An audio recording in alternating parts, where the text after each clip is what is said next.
Hi friends, నేను మీ సంజీవ్ బాకి. ఇవాళ ఒక కొత్త రకం టాపిక్తో మీ ముందుకి. అదేంటంటే 40 years ఇండస్ట్రీ జాతకాల సీక్రెట్ ఏంటో చెప్పుకుందామా? ఒకసారి ఒక ముసలి తండ్రి కొడుకుని పిలిచి, రే బాబు, నా పని అయిపోయిందిరా, ఇక నేను ఎంతో కాలం బతకను, ఇక ఇన్నాళ్ళు నేను జాతకాలు చెప్పి బతికాను, ఇక నుంచి నా వృత్తి నువ్వు స్వీకరించాలరా అన్నాడు.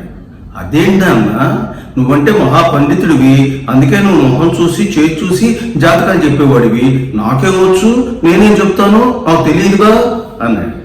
అప్పుడు ఆ తండ్రి, అరే పిచ్చోడా, జాతకాలు చెప్పడానికి పెద్ద నాలెడ్జ్ అవసరం లేదురా, పంచసూత్రాలు ఉన్నాయి, ఆ 5 సూత్రాలు నేర్చుకున్నావు అనుకో, నువ్వు కూడా జాతకం చెప్పేయచ్చురా అన్నాడు.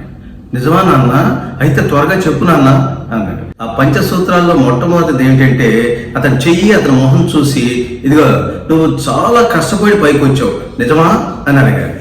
చూడు, ఈ ప్రపంచంలో ఎవడైనా సరే నేను చాలా కష్టపడి పైకి వచ్చాననే ఫీలింగ్తో ఉంటాడు, అందుకే ఎవడైనా సరే నిజమే నిజమే అనాల్సిందే. తర్వాత రెండో పాయింట్, నీ సొమ్ము ఎవడైనా తిన్నాడేమో కానీ నువ్వు మాత్రం ఎప్పటి సొమ్ము పైసా తినలేదు, నిజమేనా అని అడిగాడు. అప్పుడు వాడు నిజమే నిజమే అంటాడు. ఎందుకంటే ఈ ప్రపంచంలో ఎవడైనా సరే నా సొమ్మే అవతల వాడు తిన్నాడు తప్ప నేను ఎవ్వడి సొమ్ము తినలేదు అనే ఫీలింగ్స్తో ఉంటాడు. అర్థమైందా? మూడో పాయింట్ ఏంటంటే, నువ్వు ఊరికే ఎవరి జోలికి వెళ్ళు, ఒకవేళ ఎవరైనా నీ జోలికి వచ్చాడు అనుకో, నువ్వు ఊరుకు అని చెప్పాలి. ఎవరికి వాడే నేను ఎవరి జోలికి ఊరికినే వెళ్ళను, ఎవడైనా నా జోలికి వస్తే ఊరుకోను అనే ఫీలింగ్స్తోనే ఉంటాడు, అందుకే నిజమే నిజమే అంటాడు. అర్థమైందా? ఇక నాలుగో పాయింట్, నీది చాలా జాలిగా ఉండే, ఎవడైనా అవతల వాడి కష్టాల్లో ఉంటే చూడలేవు, అందుకని నీకు ఎంత అవకాశం ఉంటే అంత సహాయం చేస్తావు అనాలి. అప్పుడు ఎవడైనా సరే అవును అవును అంటాడు. ఎందుకంటే నెలకి 10 రూపాయలు దానం చేసేవాడు కూడా ఈ సొసైటీకి ఎంతో దానం చేశాననే ఫీలింగ్స్లో ఉంటాడు అనమాట. అందుకని ఇది ఎవడైనా ఒప్పుకు తీరాల్సిందే, మనం కూడా అందుకే అక్కడ కొట్టాలి. ఇక 5వ పాయింట్, ముఖ్యమైన పాయింట్ ఏంటంటే, చూడు, నిన్ను చూసి నీ చుట్టుపక్కల వాళ్ళు, బంధువులు, మిత్రులు అందరూ విపరీతంగా ఏడుస్తున్నారయ్యా, నీకు విపరీతమైన నరఘోష ఉంది, బాగా దిష్టి తగిలింది, అందుకే నువ్వు అనుకున్న పనులు నెరవేరట్లేదు, నిజమేనా అన్నాడు.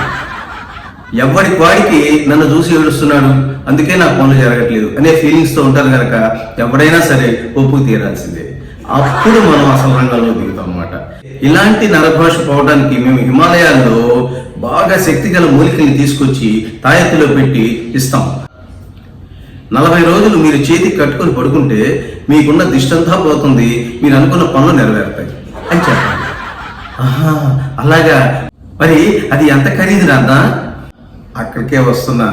ఇదిగో, దానికి ఎంత ఖరీదని లేదురా, అవతల వాడి ఆర్థిక స్తోమతను బట్టి మనం రేటు నిర్ణయించాలి.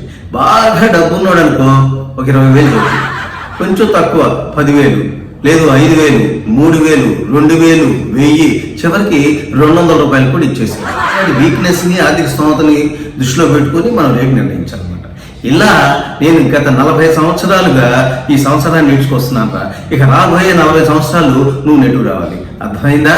ఏమండి, చూసారా? 40 years ఇండస్ట్రీ, జ్యోతిషం సీక్రెట్స్, పంచసూత్రాలు. మరి ఏమండి, ఇలాంటి చిట్కాలే కాదు, మరి మంచి మంచి జోక్స్ కూడా వినాలి అంటే సంజీవ్ బాకి సబ్స్క్రైబ్ చేసుకోండి, లైక్ చేయండి, షేర్ చేయండి.